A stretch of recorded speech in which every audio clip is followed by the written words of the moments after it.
நம்ம ஆவிக்குரியங்க பக்தி மிகுதியினால அப்படி பண்ணிடுறான். இந்த மாதிரி வசனத்தை படிச்சுட்டு அதை அர்த்தம் தெரியாகாட்டி கூட, என்னை விசுவாசிக்கிறவன் மரித்தாலும் பிழைப்பான், உயிரோடு இருந்து என்னை விசுவாசிக்கிறவன் அவன் என்றென்றைக்கு மறியாமல் இருப்பான்னு ஒரு வசனம் சொல்லிட்டார் இயேசு. கொஞ்சமானா புரிஞ்சுக்க வேணா, அது என்றென்றைக்கு மறியாமல் இருப்பான் என்று சொன்னாவே அது நித்தியத்தை குறிக்கிறது. இவங்க என்ன பண்ணிட்டாங்க, உலகத்திலேயே சாவு கிடையாதுன்ட்டாங்க. சாவாமை உள்ள ஒரு இடம் மோட்ச பேரின்பம். அங்கே போக வேண்டும் என்றால் இங்கே கிறிஸ்துவுக்குள் மரித்துதான் ஆக வேண்டும். இயேசு கிறிஸ்துவே தேவகுமாரனா இருந்தும் அவர் சிலுவையில மரித்துதான் உயிரோடு எழுந்து பரலோகம் போனாரு. நாம ஏமாத்துறோம்.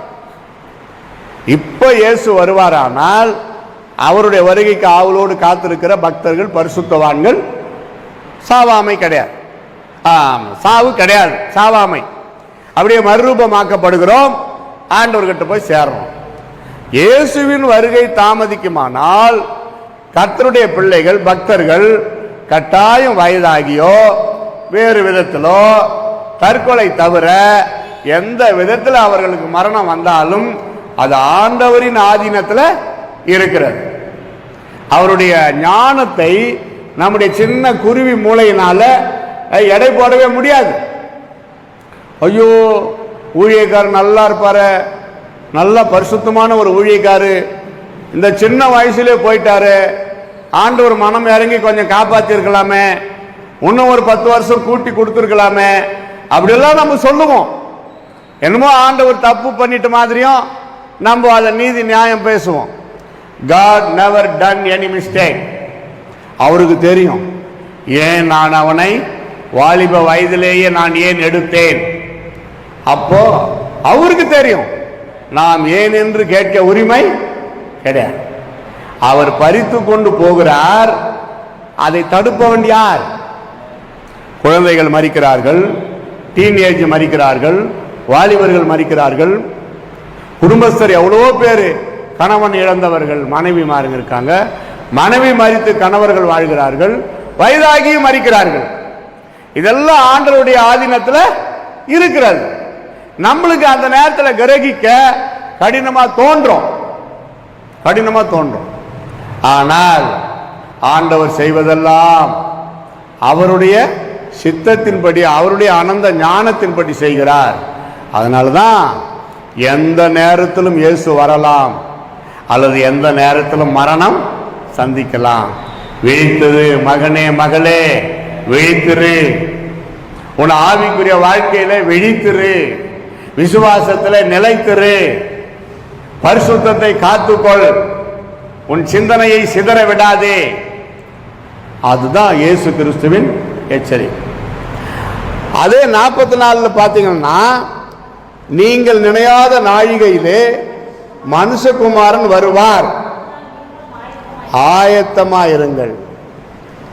ரெண்டுத்துக்கு வித்தியாசம் இருக்குது பாருங்க. 42ல விழித்திருங்கள், 44ல ஆயத்தமாயிருங்கள். சில ஆண்டுகளுக்கு முன்பாக ஒலிம்பிக் போட்டி வந்தபொழுது இந்தியாவும் கலந்து கொண்டது. எல்லாரும் ஆவலோடு பார்க்குறாங்க. ஒரே ஒரு பெண்மணி தலகட போட்டியில் 3வது இடத்தை பெற்று ஒரு பதக்கத்தை வென்றாள். இந்த ஒன்று தான் இந்தியா பெற்றது.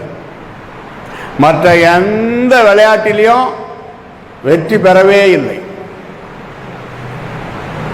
ஆர்வம் இருந்தது, ஆசை இருந்தது, ஆயத்தம் இல்லை. விளையாட்டு போட்டியா இருந்தா கூட அதுக்கு முன்னாடி ஆயத்தப்படணும். எந்த ஒரு விளையாட்டு போட்டியா இருக்கட்டும், அவங்க ஒரு மாசம் முன்னாடியே தங்களை ஆயத்தப்படுத்தணும். அந்த விளையாட்டுக்கு தங்களை ஆயத்தப்படுத்தணும். அப்பதான் அவங்க அங்க ஜெயிக்க முடியும். ஆசையா எல்லாரும் ஓடனாங்களே தவிர ஆயத்தம் இல்லாததுனால இந்தியா எல்லா விளையாட்டு போட்டியிலையும் படுதோல்வி அடைந்தது. அதே போல கர்த்தருடைய பிள்ளைகள் தான். நாம் ஆயத்தமா இல்லாவிட்டால் எடுத்துக்கொள்ளப்பட முடியாது. 4 மணி நேரம் நான் ஜெபிக்கிறேன் பிரதர், 6 மணி நேரம் ஜெபிக்கிறேன் பிரதர், நான் 8 மணி நேரம் ஜெபம் பண்றேன் பிரதர், நான் 12 மணி நேரம் ஜெபிக்கிறேன் பிரதர், வாரத்துல 3 நாள் நான் உபவாசம் இருக்கிறேன் பிரதர். மகிழ்ச்சி, சந்தோஷம்.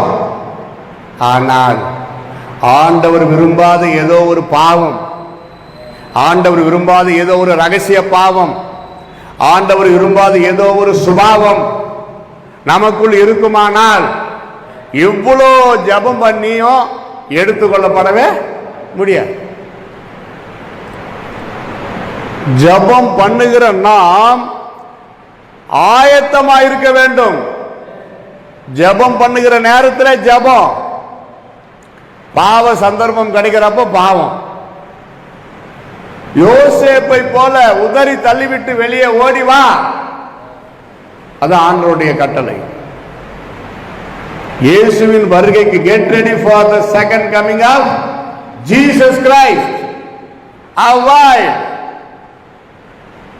lust, love, lust things. God hate that. God hate that. அன்பு என்ற போர்வையிலே இச்சைகளை பிசாசு விதைக்கிறான். அன்பை உண்டாக்கினவர் ஆண்டவர். God is love சொல்றோம் இல்லையா? Love is God வாங்க சிலர், அது கம்ப்ளீட்டா தப்பு. God is love, தேவன் அன்பாகவே இருக்கிறார். பிசாசுக்கு என்ன தெரியுமா? ஆண்டவரே உண்டாக்கின இந்த அன்பை வைத்து ஜனங்களை டெக்னிக்கலா நரகத்தில் கொண்டு போறதுக்கு அவன் பல விதங்கள்ல ட்ரை பண்றான். அதைத்தான் இயேசு சொன்னார், பிரியமானவர்களே, உலகத்தில் உள்ளவைகளிலும் அன்பு கூறாதிருங்கள்.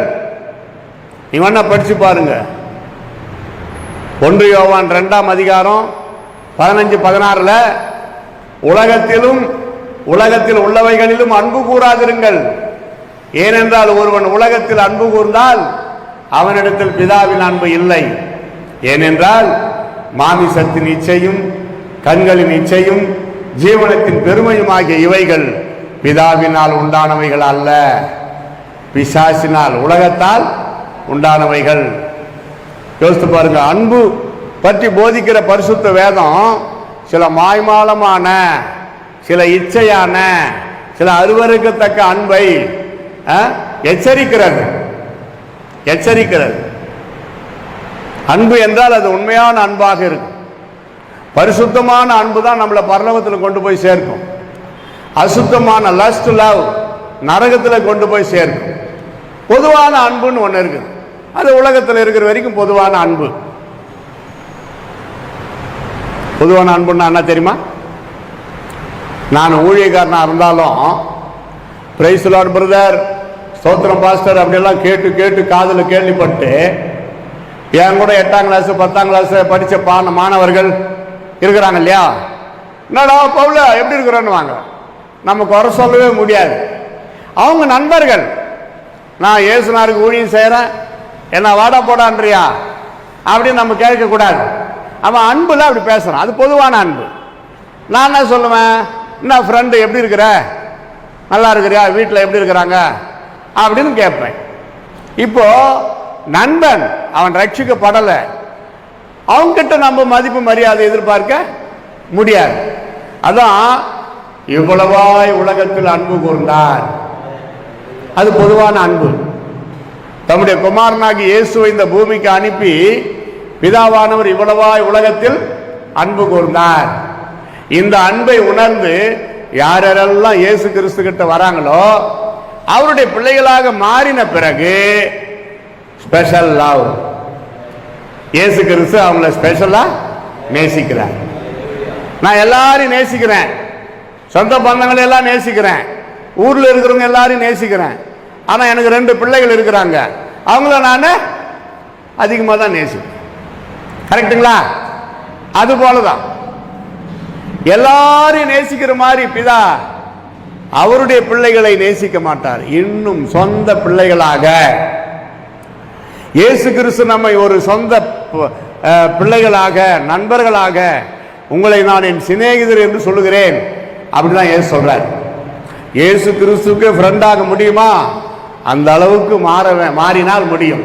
அல்லேலூயா சொல்லுங்க, அல்லேலூயா.